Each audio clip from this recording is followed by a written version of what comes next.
sorry ass DJ.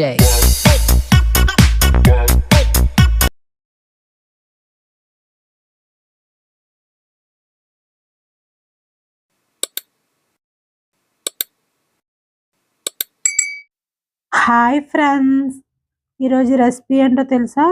Chicken biryani చాలా సింపుల్గా టేస్టీగా ఎమ్మీగా ఎలా చేసుకోవాలో చూపిస్తాను చూడండి. రైస్ కూడా చాలా సాఫ్ట్గా ఉంది, పొడి పొడిగా ఉంది, ముక్క కూడా చాలా సాఫ్ట్గా వచ్చింది, చాలా టేస్టీగా కూడా ఉంది. ఇప్పుడు ఎలా చేసుకోవాలో చూపిస్తాను చూడండి. ముందుగా చికెన్ తీసుకొని చికెన్ని శుభ్రంగా కడుక్కొని తర్వాత దాంట్లోని మసాలాలు వేసుకోవాలి.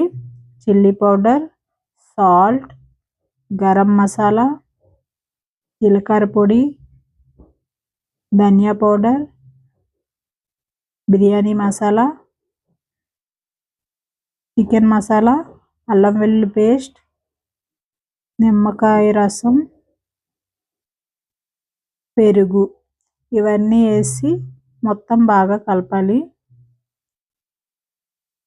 మసాలాలన్నీ బాగా కలుపుకోవాలి, బాగా మసాలాలు పట్టాలి చికెన్కి. ఇలా బాగా కలిపి మూత పెట్టుకొని ఒక గంట సేపు పక్కన పెట్టుకోండి. తర్వాత ఒక బౌల్ తీసుకొని దీంట్లో రైస్ వేసుకోవాలి. ఇలా కొలుసుకొని వేసుకోవాలి. వాటర్ కూడా కరెక్ట్గా మనం వేయాలి కాబట్టి నేను గ్లాస్ అన్నర తీసుకున్నాను. దీంట్లోనే కొంచెం నెయ్యి వేసి రైస్ మొత్తం కలిపి పెట్టుకోవాలి. ఈ రైస్కి నెయ్యి బాగా పట్టించాలి. దీన్ని కూడా పక్కన పెట్టుకోండి మూత పెట్టేసి. ఇప్పుడు దీనికి కావాల్సినవి ఉల్లిపాయలు ముక్కలు, పచ్చిమిర్చి, కొత్తిమీర, మసాలా సామాన్లు, బిర్యానీ మసాలా సామాన్లు. తర్వాత స్టవ్ వెలిగించుకొని బిర్యానీ తవా పెట్టుకోండి. బిర్యానీ తవా పెట్టుకున్న తర్వాత ఆయిల్ వేసుకోవాలి. ఆయిల్ వేడైన తర్వాత జీలకర్ర వేసుకోండి.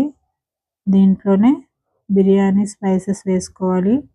బిర్యానీ ఆకు కూడా వేసుకోండి. వేసి ఇవన్నీ ఫ్రై చేయాలి. ఇవి కొంచెం ఫ్రై అయిన తర్వాత ముందుగా కట్ చేసి పెట్టుకున్న ఆనియన్స్ వేసుకొని కలుపుకోండి బాగా. ఆనియన్స్ కొంచెం కలర్ మారాలి. ఈ విధంగా ఇలా కొంచెం కలర్ మారిన తర్వాత దీంట్లోనే పచ్చిమిర్చి వేసుకోండి. వేసుకొని వీటన్నిటిని బాగా కలుపుకోవాలి. ఇవన్నీ కొంచెం బాగా ఫ్రై అయిన తర్వాత ఒకసారి కలుపుకొని ముందుగా మనము మ్యాగ్నేట్ చేసుకున్న చికెన్ని దీంట్లో వేసేసుకోవాలి.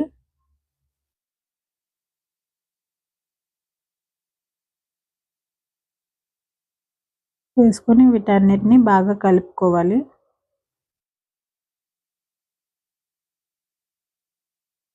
ఒకసారి బాగా కలిపేసి దీన్ని ఉడకనివ్వాలి మూత పెట్టేసి. ఇలా కొంచెం ఉడికిన తర్వాత మధ్యలో ఒకసారి తీసి మళ్ళీ కలపాలి. ఇలా బాగా కలుపుకున్న తర్వాత దీంట్లోనే ముందుగా కట్ చేసి పెట్టుకున్న కొద్దిగా కొత్తిమీర వేసుకోవాలి. పుదీనా కూడా వేసుకోండి. కొత్తిమీర పుదీనా వేసి ఒకసారి బాగా కలుపుకోవాలి.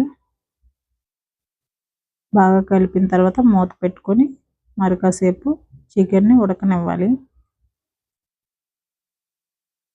ఇలా బాగా ఉడికిన తర్వాత మంట హైలో పెట్టుకోవాలి. కొంచెం వాటర్ మొత్తము లాగేస్తుంది. ఇలా వాటర్ కొంచెం ఇంకిన తర్వాత మనం ముందుగా నెయ్యి కలిపి పెట్టుకున్న రైస్ని దీంట్లో వేసుకొని ఒకసారి బాగా కలుపుకోవాలి. కలుపుకొని దీంట్లోనే వాటర్ వేసుకోవాలి. ఒక గ్లాస్ రైస్కి 2 గ్లాసులు వాటర్ వేసుకోవాలి. మామూలు రైస్కి అయితే, బాస్మతి రైస్కి అయితే ఒక గ్లాస్కి గ్లాసు హాఫ్ వేసుకోండి. గ్లాసున్నర వాటర్ వేసుకొని సరే బాగా కలుపుకోవాలి. కలుపుకొని మూత పెట్టుకోండి. మూత పెట్టిన తర్వాత ఇలా ఉడికినప్పుడు మరొకసారి కలుపుకొని టేస్ట్ చూసుకోవాలి, ఉప్పు సరిపోయిందా లేదని. నాకైతే అన్నీ పర్ఫెక్ట్గా ఉన్నాయి. మీకు ఉప్పు ఏమైనా తక్కువగా ఉంటే ఇప్పుడే వేసి ఒకసారి కలుపుకొని మూత పెట్టుకోండి. దీంట్లోనే కొంచెం కొత్తిమీర పైన వేసి మూత పెట్టండి. మూత పెట్టి మంట సిమ్లో పెట్టుకోవాలి. అంతే, వేడివేడిగా చికెన్ బిర్యానీ రెడీ అయింది. స్టవ్ ఆపేయాలి. ఆపేసి ఒక 10 నిమిషాల పాటు దీన్ని ఇలా ఉంచండి. తర్వాత సర్వ్ చేసుకోండి. చాలా బాగుంటుంది. చూసారా రైస్ ఎంత పొడి పొడిగా ఉందో, వేడివేడిగా చాలా టేస్ట్గా ఉంది. వీడియో నచ్చితే లైక్ చేయండి. నా ఛానల్ని సబ్స్క్రైబ్ చేసుకోండి. Bye bye.